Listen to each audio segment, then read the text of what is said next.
Okay, so I put a picture of myself shooting right next to him. The first thing that jumps out at me is, I should say, is if this is a time and room shot, he needs to work on that shuffle.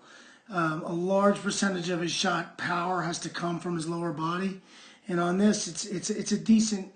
The form isn't bad. I kind of would like him to throw his rear out a little bit more, so he's getting a little bit more torque and twist, whole body twist towards the goal. But what I'm focused on is right at this point, look at the front leg.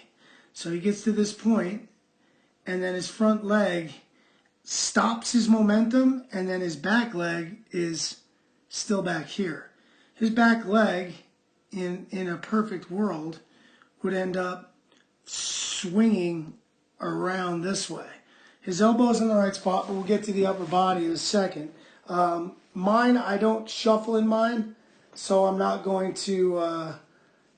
mine's just a standing still shot focusing on upper body, but you can still kind of see, gross as it is, you can see my rear end there, but you see how as I do this, my back leg flies forward a little bit more. And if I had been shuffling, my back leg would have been way up. So you see how his back leg stops right there and goes back up. So I call this kind of like a kickstand. The front leg is acting like a kickstand, and it's stopping his momentum and pushing his thrust upward. So that's really not helping the speed of the shot at all, because now he is completely upper body at that point. If you see that, you can imagine he's using his whole entire upper body to do all of the work at this point. So let's spin it forward a little bit more. If you see on my picture, let's look at the upper body. See on my picture, you see how I got my elbow up a little bit and kind of peeking over my eye for an overhand shot. I mean, I'm not a proponent of only overhand shots. I think sidearm shots have a time and place as well. But look at the hands here. Look at my hands coming up, and I'm generating a little bit bigger arc with my stick. And then when he brings his hands forward a little bit too prematurely, his arc gets shorter, because look at, it's all the way back here. If he could keep it back a little bit longer and bring his elbow up a little bit more. Now he does bring his elbow up, but not quite as much. Let's compare the elbow going up on both pictures here.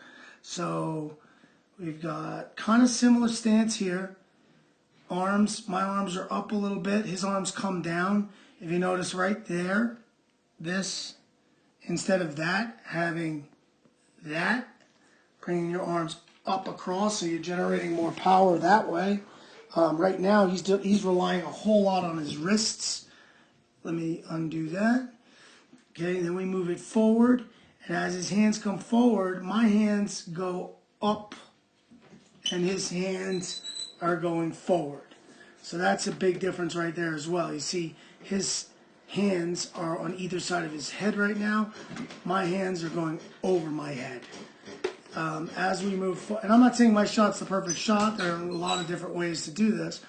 But as we move forward with the shot, you can see right there, he's kind of bouncing back. Look at his body move up.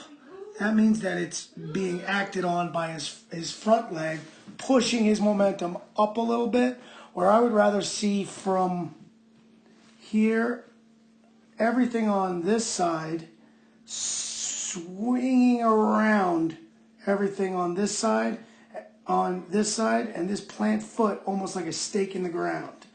So let's see if that happens with him on this. As I go forward, it doesn't. You see how it kind of is stopped and his leg goes around. Now, what I do like, something he does really well, is this. His elbow comes all the way around. If you look at my shot at the end, I get a little bit higher, and my shoulder is facing the goal, his shoulder is facing the goal. So those are good things to do. That's obviously the right way to do it. Now, I will take a video of myself shooting overhand, time and room. I only have sidearm ones, but you'll see that there's a lot more involved in the shuffle. I think the shuffle is the first thing. It's kind of a little too casual.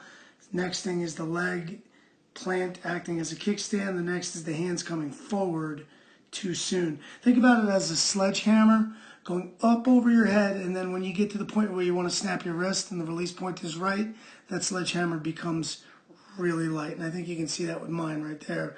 That moment there where it slices through, and that looks a little bit more difficult on that side. I hope that helps a little bit, Max. Let me know what you think.